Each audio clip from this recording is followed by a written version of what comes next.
વડોદરા હરણી તળાવમાં ડૂબી બોટ, 14 બાળકો અને 2 શિક્ષકોના મોત. વાક કોનો? જવાબદારી કોણ લેશે? શિક્ષકો જવાબદાર કે તંત્ર? આપ વિચારી રહ્યા હશો કે શું આ ક્રાઇમ સ્ટોરી છે? જી હા, અમારા મતે આ ક્રાઇમ સ્ટોરી છે. એ ભૂલકાઓ કે જે પોતે ઘરેથી પ્રવાસનું કહીને ગયા હતા તે આજે પોતે ઘરે પરત ફર્યા નથી. એ માતા પિતા સહિત તેમના પરિવારજનો શોકમાં છે. મોટી મગર કહેવાતા કે જે સિસ્ટમનો કચરો છે, જેનાથી આ પ્રકારની દુર્ઘટનાઓ ઘટે છે, બે લગામ કોન્ટ્રાક્ટરો કામ કરે છે, એ લોકો આજે પણ ફરી રહ્યા છે. અમારો સવાલ તેના પર છે. 18 જાન્યુઆરીનો એક કાળો દિવસ કે જેને ગુજરાત હવે ભૂલી નહીં શકે. ગુજરાતે શું નથી જોયું? તક્ષશિલા, મોરબી બ્રિજ દુર્ઘટના અને હવે ફરી આ તમામ બાબત દુર્ઘટના, તમે તેને જે કહો તે વાત ત્યાં આવીને અટકે છે કે બેદરકારી. ધડા વગરનું તંત્ર જાણે કે નિયમ સાથે કંઈ લેવા દેવા ન હોય તે રીતે કામ કરી રહ્યું છે, અને જેને કોન્ટ્રાક્ટ આપવામાં આવે છે એ પણ એ જ મુજબ ધડા વગરનું કામ કરે છે. આ ક્રાઇમ સ્ટોરી એ માતા પિતા માટે છે કે જેણે પોતાનું બાળક ગુમાવ્યું છે. આ ક્રાઇમ સ્ટોરી એ લોકો માટે છે કે જેના બાળકો આવનાર સમયમાં પ્રવાસે જશે અને તેને ડર છે કે કંઈ દુર્ઘટના ન ઘટે. શું છે વધુ માહિતી જોઈશું આ વિડીયોમાં. આપ જોઈ રહ્યા છો ગુજરાત તક, આપની સાથે હું છું ધાર્મિક વાળા. હરણી તળાવ, એ તળાવ જેના દ્રશ્યો આજે ગુજરાતમાં વાયરલ છે. એ તળાવ જેમાં 16 જેટલા લોકો ડૂબ્યા. ક્ષણભરમાં બોટ પલટી અને હાસ્ય મોતમાં ફર્યું. કાળજાનો ગટકો સ્વર્ગવાસ થઈ ગયો છે.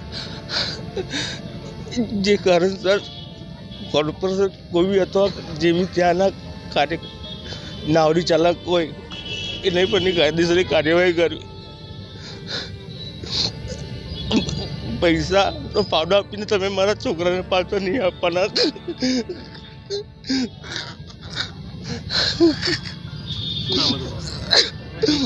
વિશ્વ નિજામાના હું ફાધર છું, કલ્પેશ નિજામા. આજે બાપ રડી રહ્યો છે જેનું બાળક પ્રવાસનું કહીને ગયું હતું પરંતુ આવ્યું જ નહીં. આવ્યું તો પણ શું, ફક્ત તેનું શબ. એ બાળકોના માતા પિતા આજે શોકમાં છે. 2 શિક્ષકોના મૃત્યુ પણ થયા છે, પરંતુ આજે એ શિક્ષકોને જવાબ આપવામાં ફાફા પડી રહ્યા છે જે જીવિત છે. એટલે બહુ જ દુઃખ છે સ્કૂલને. અમને આવી ઘટના બહુ જ દુઃખ છે. એટલે આની હું બોલી જ નથી શકતો. ને મારા ફાધર મધર આટલા વર્ષોથી સ્કૂલ ચલાવે છે, દે આર વેરી શોક. મારા મોમને તો કાલે થોડું એ બી આવી ગયું. બટ હું પેરેન્ટ્સ સાથે છું, અમે પેરેન્ટ્સ સાથે છે. પેરેન્ટ્સને બી એક રિક્વેસ્ટ છે કે આમાં તમારી સાથે અમે છેલ્લા સુધી રહીશું. જો તમે કંઈ પણ આગળ કરવા માંગતો અમે છે કે ભાઈ આ જે બેદરકારી જે કરી છે એ આ લોકોએ કરી છે, ને એના આપણે કોઈ પણ રીતે અમે સાથે છીએ તમારી સાથે. અમે છોકરા ખોયા છે, એ ખાલી એ લોકોના છોકરા નતા, અમારા બી છોકરા છે. અત્યારે કોર્પોરેશનના અધિકારી તરફથી ફરિયાદ નોંધવામાં આવી છે પોલીસ મથકે. તમારા દ્વારા કોઈ કાર્યવાહી થશે ખરી? તમે ફરિયાદ નોંધાવશો? ઓફકોર્સ અમારે ઓલરેડી વાત થઈ ગઈ છે, અમારા લોયર સાથે બી વાત થઈ ગઈ છે, ને બધું કાર્યવાહી ચાલુ. અત્યારે પોલીસે એ લોકોની કાર્યવાહી કરી રહ્યા છે, ઓલરેડી એ લોકોને પકડી લીધા છે.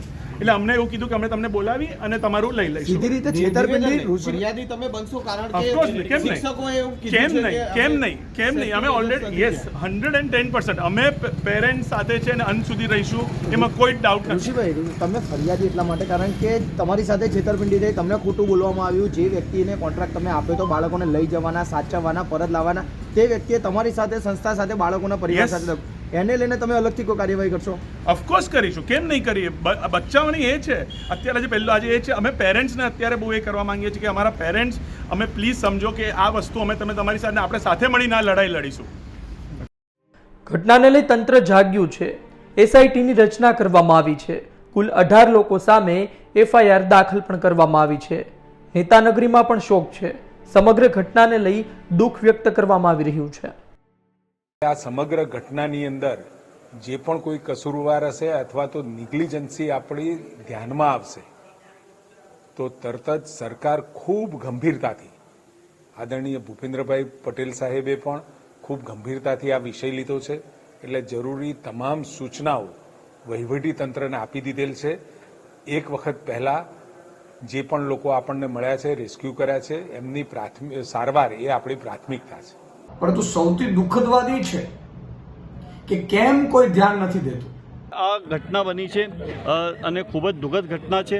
એના પરિવારને આજે અમે મળ્યા, અલગ અલગ પરિવારના લોકોને મળ્યા.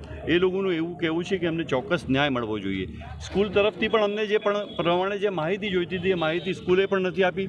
પ્રશાસન જે બરોડા મ્યુનિસિપલ કોર્પોરેશન છે એમણે પણ નથી આપી. એટલે ખાસ આજે આમાં હું સમજુ છું કે માનવ વધનો ગુનો. વડોદરા ખાતે હરણી નદીમાં બોટ ઊંધી વળી પડતા માસૂમ બાળકોનો ભોગ લેવાનો છે. બાળકો લાપતા પણ છે. જે બોટના લાયસન્સ ધારકોએ જે નિયમ પ્રમાણેના બાળકો કરતાં વધુ બાળકો બેસાડ્યા હોય તેવું પ્રથમ દ્રષ્ટિએ સામે આવી રહ્યું છે. એ માસૂમ બાળકોની વેદના જે આનંદ ઉલ્લાસ માટે ગયા હતા એ મોતને ભેટે કેટલી અંશે વ્યાજબી. દરેક દુર્ઘટના પછી તંત્ર જાગવાનું નામ લે, દેખાવ પૂરતું જાહેરાતો કરે, પણ આવા લૂંટના લાયસન્સ કોને આપેલા જે ટૂંકા સમયની અંદર વધુ પૈસા કમાવા માટેના આવા ખેલ કરે અને માસૂમોના ભોગ લે એ કોઈ પણ સંજોગોમાં ચલાવી ન. અકસ્માતમાં પોલીસે પત્રકાર પરિષદ કરી હતી. શું માહિતી આપી આપ પોતે સાંભળો. આ જો કંપની બની હતી, જ્યારે કંપની બની આમાં કુલ 4 ડાયરેક્ટરો હતા જે તે વખતે. પછી જ્યારે આ કરાર થયા જો કોર્પોરેશન સાથે તો 2 આમાંથી નીકળી ગયા, 4 ઓવરરાઇડ થઈ ગયા છે, 6 થઈ ગયા. પછી વિથ ટાઈમ જે 2018માં જો 9 ઓવરરાઇડ થઈ ગયા અને આ બધા જો 5% લઈને 10% તકનો જે અલગ અલગ પ્રકારના ભાગીદારો છે.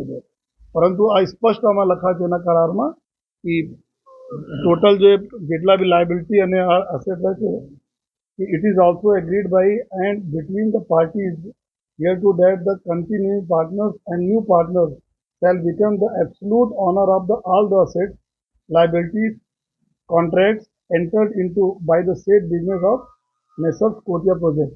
તો સ્પષ્ટ આમાં છે કે તમામ લોકોને લાયબિલિટી આમાં ઇક્વલ છે. અમુક 2017 પહેલા 2 નીકળી પણ ગયા હતા, લેકિન 4 ઓવર થયા, પછી 6 થયા, પછી 9 ઓવર થયા. તો તમામ લોકો ઇક્વલી આમાં જે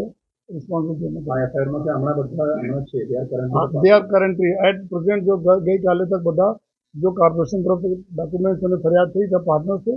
પરંતુ અમારે જે રીતે અમારા ટીમો રેડમાં બાકી બધા મોનિટર અમુક લોકોના એડ્રેસ બી બદલાયેલા છે, જૂના એડ્રેસ હતા. આ એક આમાં અમારે એવું છે ઇન્ફોર્મેશન કે મિસ્ટર કોટિયા કરીને ધ્યાન પર થયેલા છે જે. તો આ અમારા તપાસમાં અત્યારે પૂરા કરીએ છીએ, કમ્પ્લેન આધારે પૂરા અમે કરીએ અને ફર્ધર જો ડેવલપ થશે આમાં ઘણા બધા બીજા લોકો પણ આવશે. આજે લોકો તંત્ર પર આક્રોશ કરી રહ્યા છે અને કરે પણ શું કામ નહીં. એક બેદરકારીના કારણે 15 થી પણ વધુ લોકોના મોત થયા છે. હવે હરણી લેક સીલ કરવાનો શું અર્થ? દુર્ઘટના તો ઘટી ગઈ. ગુજરાતની આ ઘટનામાં ગુજરાત તક પણ દુઃખ વ્યક્ત કરે છે. થવાનું હતું તે થયું, પરંતુ એ વાલીઓનું શું કે જેના ભૂલકાઓ આજે તેમની સાથે નથી? એ ભૂલકાઓનું શું કે જે પ્રવાસમાં ગયા હતા અને મોતને ભેટ્યા છે? તેમાં શિક્ષકો પણ હતા. એ 2 શિક્ષકોના પરિવારનું શું? તંત્ર ખો આપે છે કોન્ટ્રાક્ટરોને. કોન્ટ્રાક્ટર કહે છે કે ભાઈ તેમાં અમારો ભાગ નથી, શિક્ષકોનો ભાગ છે. આ દુઃખની ક્ષણમાં ગુજરાત તક પણ દુઃખ વ્યક્ત કરે છે, પરંતુ કેટલાય સવાલ જરૂર કરે છે. એ વાલીઓનું શું કે જેના ભૂલકાઓ આજે તેની સાથે નથી? એ બાળકોનું શું કે જે પ્રવાસે ગયા હતા અને મોતને ભેટ્યા? એ 2 શિક્ષકોનું શું કે તેઓ પણ પ્રવાસે લઈ ગયા હતા બાળકોને અને આ પ્રકારની દુર્ઘટના ઘટી? શિક્ષકો પર સવાલ આવે ત્યારે તે કોન્ટ્રાક્ટર પર નાખે છે, કોન્ટ્રાક્ટર પર સવાલ આવે ત્યારે તે તંત્ર પર નાખે છે અને તંત્ર કહે છે કે આમાં અમારો વાક જ નથી. તો વાક છે કોનો? સવાલ એ છે. આ સવાલ એટલા માટે કરવો પડી રહ્યો છે કે ગુજરાતે તક્ષશિલા કાંડ પણ જોયો, મોરબી બ્રિજ દુર્ઘટના પણ જોઈ અને આ ત્રીજો કાંડ છે કે જે બેદરકારીના કારણે થયો છે. 1-2 નહીં પરંતુ 12 થી વધુ ભૂલકાઓ, શિક્ષકો સાથે ગણીએ તો 16 જેટલા લોકોના મોત થયા છે. અને એ પણ એવા સ્થળે કે જેને મહાનગર કહેવામાં આવે છે. આ મહાનગરપાલિકાની રહેમ નજરે શું આ કોન્ટ્રાક્ટરો હવે ફાટીને ધુમાડે ગયા છે? કોઈનું માનતા નથી કે પછી મહાનગરપાલિકાની તેના પર નજર નથી. નેતાઓ દુઃખ વ્યક્ત કરી રહ્યા છે પરંતુ એ તો આવનાર સમયમાં ભૂલી જશે, પરંતુ એ માતા પિતાનું શું કે જેણે પોતાના બાળકો ગુમાવ્યા છે?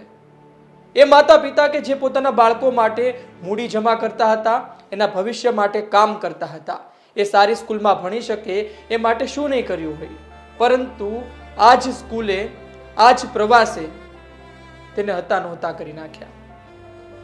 આ ઘટનામાં ગુજરાત તક પણ દુઃખ વ્યક્ત કરે છે. આશા રાખીએ છીએ કે આવનાર સમયમાં નિયમ મુજબ કામ થાય. જે પ્રકારે નિયમો હોય છે એ જ મુજબ કોન્ટ્રાક્ટર પણ કામ કરે, એ જ મુજબ તંત્ર પણ તેના પર નજર રાખે. ધડા વગરનું તંત્ર જે બની રહ્યું છે, જે પ્રકારે કામ કરી રહ્યું છે, તેના પર સકંજો કસાય. જે લોકો આમાં જવાબદાર છે તેના પર કડક કાર્યવાહી કરવામાં આવે. આ વિડીયો લોકો સુધી પહોંચાડજો કે જે વિસ્તારમાં આજે પણ બે ધડક રીતે, બે લગામ રીતે આ જ પ્રકારે કામ ચાલે છે. આ જ પ્રકારે આવનાર સમયમાં દુર્ઘટના ઘટી શકે છે. આ વિડીયો અધિકારીઓ સુધી પહોંચાડજો, એ જવાબદાર વ્યક્તિ સુધી પહોંચાડજો કે જે કોઈ પણ પ્રકારની કાર્યવાહી કરતા નથી અને આ પ્રકારની દુર્ઘટના સર્જાતી રહે છે. આ વિડીયો પસંદ આવ્યો હોય તો લાઈક શેર કરવાનું ચૂકતા નહીં. મને આપશો રજા. નમસ્કાર.